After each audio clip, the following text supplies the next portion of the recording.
لله رب العالمين والصلاة والسلام على سيد المرسلين وعلى آله وصحابته أجمعين. سبحانك لا علم لنا إلا ما علمتنا إنك أنت العليم الحكيم. سبحانك لا فهم لنا إلا ما فهمتنا إنك أنت الجواد الكريم. رب زدني علما. أعوذ بالله من الشيطان الرجيم. قل إني نهيت أن أعبد الذين تدعون من دون الله قل لا أتبع أهواءكم قد ضللت إذا وما أنا من المهتدين. قل إني على بينة من ربي وكذبتم به ما عندي ما تستعجلون به إن الحكم إلا لله يقص الحق وهو خير الفاصلين. قل لو أن عندي ما تستعجلون به لقضي الأمر بيني وبينكم والله أعلم بالظالمين. صدق الله مولانا العظيم. So here Allah subhanahu wa ta'ala orders his Prophet sallallahu alayhi wa sallam, قُلْ إِنِّي نُهِيتُ أَنْ أَعْبُدَ الَّذِينَ تَدْعُونَ مِن دُونِ اللَّهِ. Say, O Muhammad sallallahu alayhi wa sallam, I have been ordered and forbidden,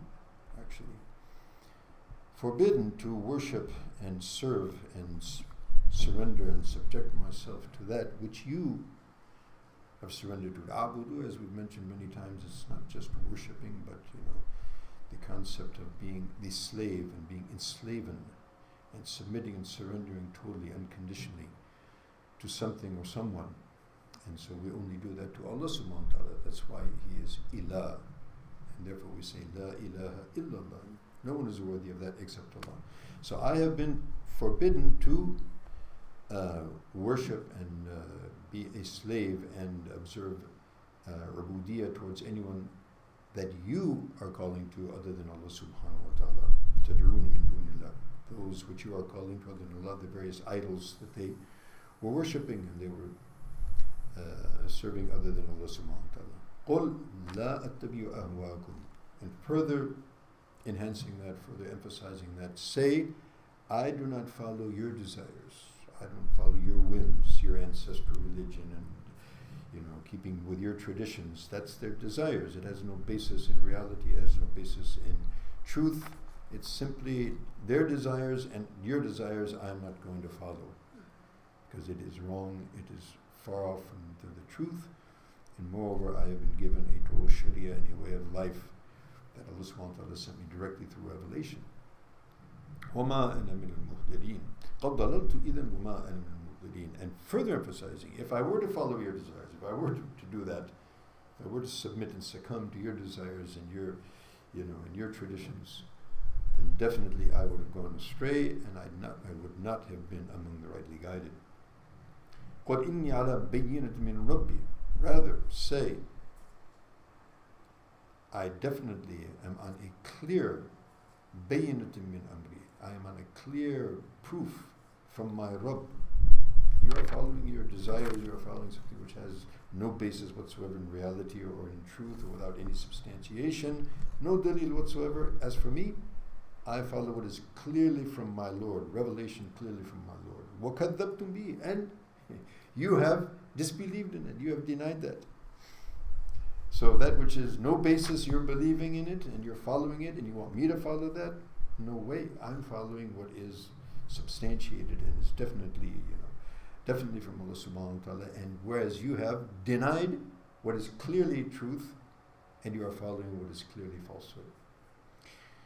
مَا عِنْدِي مَسْتَعْجِلُونَ بِهِ. And as we mentioned before, it's mentioned this in several places where the mushriks, in their frustration and in their sort of arrogance, they said, okay, if in fact you are the messenger, if in fact this punishment is looming, then bring it. So in many cases in Surah Al-Anfal and other places, here also Nabi Rasul was ordered to say, مَا عِنْدِي مَا تَسْتَعْجِلُونَ بِهِ. That's not with me which you are asking to bring forward, the punishment you want to see manifest from Allah. That's not with me. It's not under my control. I have nothing to do with it. Not تَسْتَعْجِلُونَ. What you're hastening for, that's not with me. إِنَ الْحُكْمُ إِلَّا لِلَّهِ.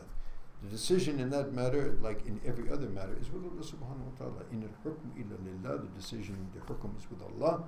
يَقُصُّ الْحَقِّ, he says what is truth. In another qira'ah, يَقْضِي الْحَقِّ. So Allah subhanahu wa ta'ala will decide with truth. And a word about qira'at. The Quran, if you will notice that يَقُصُّ and another qira'at يَقْضِي. So the original writing of the Quran, the nuqat, the dots that were written on the, for example, on the qaf, you have 2 dots, right? And on Dad, you have 1 dot. But those dots were not written in the original Quran, in the Musaf Rahmani. And the reason for that is, among others, they didn't actually write the dots in those days, but in this also, it also comprises all of the very qira'at. As you know, the qira'at, there's various qira'ats, and the Nabi alayhi sallam used to read various ayats, various words in various ways, and this is one of the instances. And those qira'at, they serve as a widening the scope of the meaning. So in this one qira'at, يَقُصُّ الْحَقِّ, which basically means Allah subhanahu wa ta'ala follows and talks and says the truth, and in another qira'at, يَقْضِي الْحَقِّ, he decides and he will judge in truth and in righteousness and in certainty and in truth. وَهُوَ خَيْرُ الْفَاصِلِينَ, and he is the best to decide in all matters. Furthermore, Allah subhanahu wa ta'ala orders him lastly to say, قُلْ, say, لَوْ أَنَّ عِنْدِي مَسْتَعْجِلُونَ, if it was with me, that which you are hastening, you are saying, bring the adab, bring the punishment, مَا تَسْتَعْجِلُونَ بِهِ لَقُضِيَ الْأَمْرُ بَيْنِي وَبَيْنَكُمْ, then the matter would have been finished between me and you. Obviously, I would have said, yeah, Allah, bring it down on them. Because of the amount of difficulties and trials and tribulations and affliction they were giving. But it's not with me. Wallahu a'lam bil-zalimeen, and Allah subhanahu wa ta'ala knows best about the zalimeen, what they're doing, when they should receive the adab. And of course, as we know, that had that adab come on them at that very time as they wanted, then they all would have been destroyed. And of course, as we know, many of them, it was destined that they would ultimately come to their senses and accept Islam. So Allah subhanahu wa ta'ala knows best about who is the zalim, who will leave the world in his dhulm, and who will be rightly guided. And so Allah subhanahu wa ta'ala will bring his judgment when and how he pleases. Allah subhanahu wa ta'ala give us tawfiq to understand and follow the way. Ameen.